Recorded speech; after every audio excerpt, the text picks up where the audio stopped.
সুপ্ৰভাত প্ৰিয় বন্ধুবৰ, আজিৰ দিনটো আপোনালোকৰ সুখময় হওক, আনন্দময় হওক, তাৰে আশাৰে আজিৰ ভিডিঅ'টো আৰম্ভ কৰিছোঁ।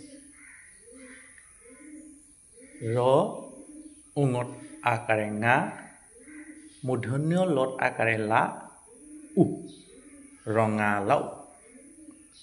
মই এই শব্দটো কিয় বানান কৰিলোঁ আপোনালোকে গম পাইছেনে?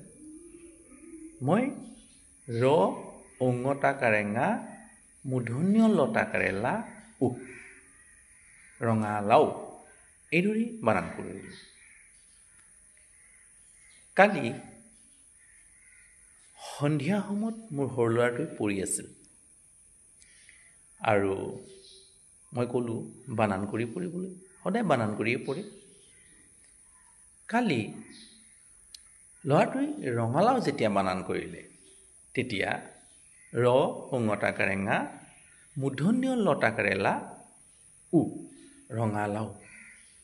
মই পটককৈ মোৰ ব্ৰেইনত ঘেককৈ ধৰিলে যে মূৰ্ধন্য লত আকাৰে লা কিয় ক'লে? কাৰণ সৰু ল'ৰাবোৰ একোটা বৈজ্ঞানিকৰ লগত তুলনা কৰিব পাৰি। সিহঁতৰ চিন্তা শক্তি বৰ প্ৰখৰ। সিহঁতে এক অদ্ভুত চিন্তা কৰি থাকে, যিটো চিন্তা আমি কৰিব নোৱাৰোঁ। সিহঁতক যিকোনো বস্তু দিয়ক, সিহঁতে প্ৰথমতে তাক লগত খেলিব, আনন্দ কৰিব, তাৰপিছত লিৰিকি বিদাৰি চাব। চোৱাৰ পাছত তেওঁলোকৰ মনত বিভিন্ন চিন্তা আহি থাকে, যে মই এনেই ধাৰণা কৰোঁ চিন্তাসমূহ বহুত ধৰণৰ আহি থাকে। আমি সৰু হওঁতেও আহিছিলে আমাৰো।